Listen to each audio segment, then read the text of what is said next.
Os fariseus e os saduceus aproximaram-se de Jesus e o puseram à prova, pedindo-lhe que lhes mostrassem um sinal do céu.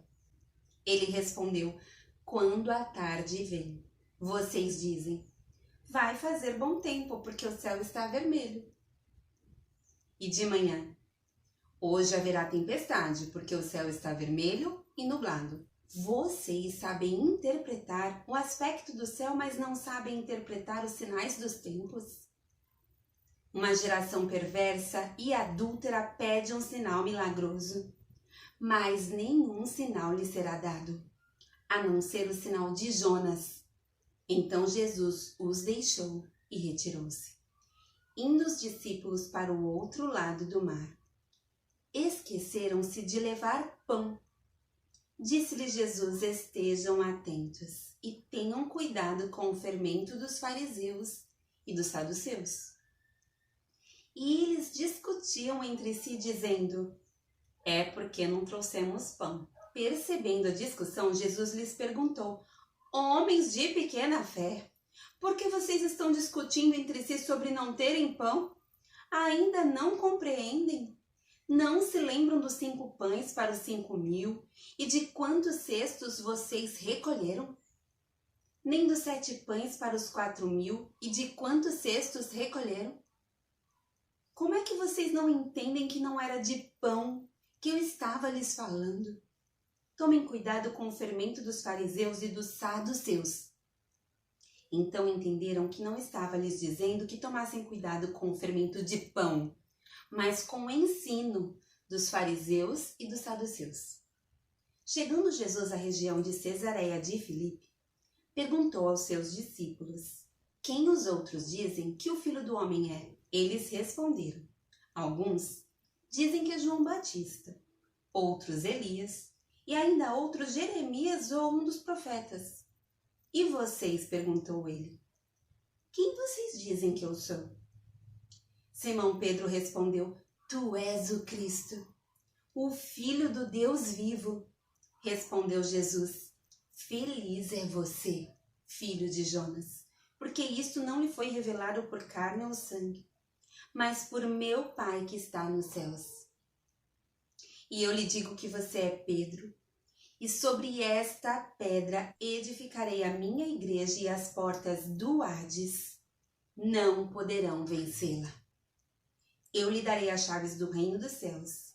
O que você ligar na terra terá sido ligado nos céus, e o que você desligar na terra terá sido desligado nos céus.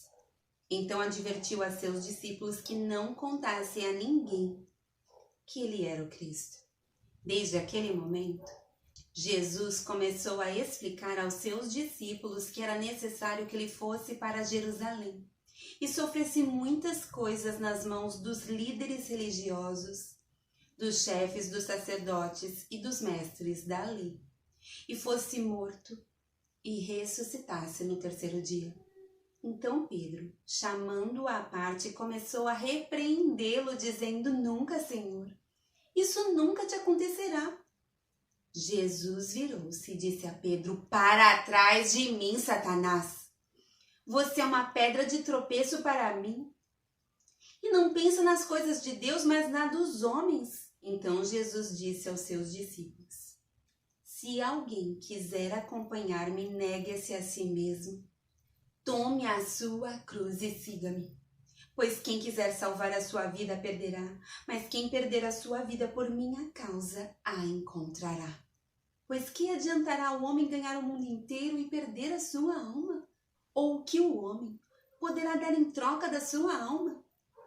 Pois o Filho do Homem virá na glória de seu Pai com os seus anjos. E então recompensará a cada um de acordo com o que tenha feito. Garanto-lhes que alguns dos que aqui se acham não experimentarão a morte antes de verem o Filho do Homem vindo em seu reino. 6 dias depois, Jesus tomou consigo Pedro, Tiago e João, irmão de Tiago, e os levou em particular a um alto monte. Ali, ele foi transfigurado diante deles. Sua face brilhou como o sol, e suas roupas se tornaram brancas como a luz. Naquele mesmo momento apareceram diante deles Moisés e Elias, conversando com Jesus. Então Pedro disse a Jesus: Senhor, é bom estarmos aqui. Se quiseres, farei 3 tendas, uma para ti, uma para Moisés e outra para Elias. Enquanto ele ainda estava falando, uma nuvem resplandecente os envolveu e dela saiu uma voz que dizia: Este é o meu filho amado, de quem me agrado, ouçam-no. Ouvindo isso, os discípulos prostraram-se com o rosto em terra e ficaram aterrorizados.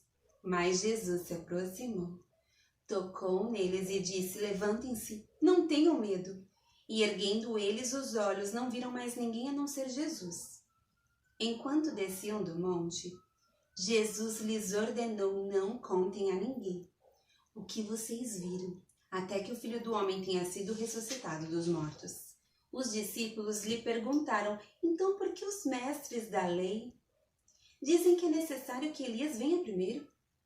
Jesus respondeu: De fato, Elias vem e restaurará todas as coisas, mas eu lhes digo, Elias já veio. E eles não o reconheceram, mas fizeram com ele tudo o que quiseram.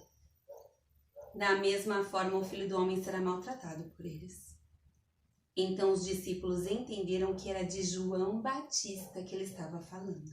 Quando chegaram onde estava a multidão, um homem aproximou-se de Jesus, ajoelhou-se diante dele e disse: Senhor, tem misericórdia do meu filho. Ele tem ataques e está sofrendo muito. Muitas vezes cai no fogo ou na água. Eu o trouxe aos seus discípulos, mas eles não puderam curá-lo. Respondeu Jesus: Ó geração incrédula e perversa, até quando estarei com vocês?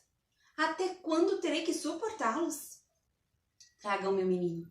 Jesus repreendeu o demônio. Este saiu do menino, que daquele momento em diante ficou curado. Então, os discípulos aproximaram-se de Jesus em particular e perguntaram: por que não conseguimos expulsá-lo? Ele respondeu: porque a fé que vocês têm é pequena. Eu lhes asseguro que, se vocês tiverem fé do tamanho de um grão de mostarda, poderão dizer a este monte: vá daqui para lá, e ele irá. Nada lhe será impossível, mas esta espécie só sai pela oração e pelo jejum. Reunindo-se eles na Galileia, Jesus lhes disse: o Filho do Homem será entregue nas mãos dos homens. Eles o matarão e no 3º dia ele ressuscitará. E os discípulos ficaram cheios de tristeza. Quando Jesus e seus discípulos chegaram a Cafarnaum, os coletores do imposto de 2 dracmas vieram a Pedro e perguntaram: o mestre de vocês não paga o imposto do templo? Sim, paga, respondeu ele. Quando Pedro entrou na casa, Jesus foi o primeiro a falar, perguntando-lhe: o que você acha, Simão? De quem os reis da terra cobram tributos e impostos? De seus próprios filhos ou dos outros? Dos outros, respondeu Pedro. Disse-lhe Jesus: então os filhos estão isentos, mas para não escandalizá-los, vá ao mar e jogue o anzol. Tire o primeiro peixe que você pegar, abra-lhe a boca e você encontrará uma moeda de 4 dracmas. Pegue-a e entregue a eles para pagar o meu imposto e o seu. Naquele momento, os discípulos chegaram a Jesus e perguntaram: quem é o maior no reino dos céus? Chamando uma criança, colocou-a no meio deles e disse: eu lhes asseguro que, a não ser que vocês se convertam e se tornem como crianças, jamais entrarão no reino dos céus. Quem recebe uma dessas crianças em meu nome está me recebendo, mas se alguém fizer cair no pecado um destes pequeninos que creem em mim, melhor seria amarrar uma pedra de moinho no pescoço e se afogar nas profundezas do mar. Ai do mundo por causa das coisas que fazem cair no pecado. É inevitável que tais coisas aconteçam, mas ai daqueles por meio de quem elas acontecem. Se a sua mão ou o seu pé o fizerem tropeçar, corte-os e jogue-os fora.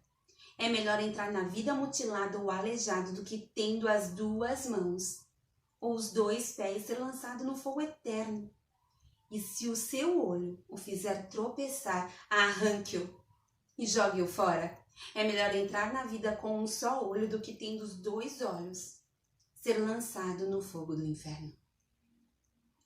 Cuidado para não desprezarem nenhum só destes pequeninos, pois eu lhes digo que os anjos deles nos céus estão sempre vendo a face do meu Pai Celeste. O Filho do Homem veio para salvar o que se havia perdido. O que acham vocês? Se alguém possui 100 ovelhas e uma delas se perde, não deixará as 99 nos montes, indo procurar a que se perdeu? E se conseguir encontrá-la, garanto-lhes que ele ficará mais contente com aquela ovelha do que com as 99 que não se perderam. Da mesma forma, o Pai de vocês que está nos céus não quer que nenhum destes pequeninos se perca. Se o seu irmão pecar contra você, vá e a sós com ele mostre-lhe o erro. Se ele ouvir, você ganhou seu irmão. Mas se ele não ouvir, leve consigo mais 1 ou 2 outros, de modo que qualquer acusação seja confirmada pelo depoimento de 2 ou 3 testemunhas. Se ele se recusar a ouvi-los, conte à igreja. E se ele se recusar a ouvir também a igreja, trate-o como pagão ou publicano. Digo-lhes a verdade, tudo que vocês ligarem na terra terá sido ligado no céu, e tudo que vocês desligarem na terra terá sido desligado no céu. Também lhes digo que se 2 de vocês concordarem na terra em qualquer assunto sobre o qual pedirem, isto lhes será feito por meu Pai que está nos céus. Pois onde se reunirem 2 ou 3 em meu nome, ali eu estou no meio deles. Então Pedro aproximou-se de Jesus e perguntou: Senhor, quantas vezes deverei perdoar a meu irmão quando ele pecar contra mim? Até 7 vezes? Jesus respondeu: Eu lhe digo, não até 7, mas até 70 vezes 7. Por isso o reino dos céus é como um rei que desejava acertar contas com seus servos. Quando começou o acerto, foi trazido à sua presença um que lhe devia uma enorme quantidade de prata. Como não tinha condições de pagar, o Senhor ordenou que ele, sua mulher, seus filhos e tudo que ele possuía fossem vendidos para pagar a dívida. O servo prostrou-se diante dele e lhe implorou: Tem paciência comigo, eu te pagarei tudo, tem paciência comigo, eu te pagarei tudo. O senhor daquele servo teve compaixão dele, cancelou a dívida e o deixou ir. Mas quando aquele servo saiu, encontrou um de seus conservos que lhe devia 100 denários. Agarrou e começou a sufocá-lo, dizendo: Pague-me o que me deve. Então o seu conservo caiu de joelhos e implorou-lhe: Tenha paciência comigo, eu lhe pagarei. Mas ele não quis. Antes saiu e mandou lançá-lo na prisão até que pagasse a dívida. Quando os outros servos, companheiro dele, viram o que havia acontecido, ficaram muito tristes e foram contar ao seu senhor tudo o que havia acontecido. Então o senhor chamou o servo e disse: Servo mau, cancelei toda a sua dívida porque você me implorou. Você não devia ter tido misericórdia do seu conservo como eu tive de você. Irado, seu senhor entregou aos torturadores até que pagasse tudo o que devia. Assim também lhes fará meu Pai Celestial, se cada um de vocês não perdoar de coração o seu irmão.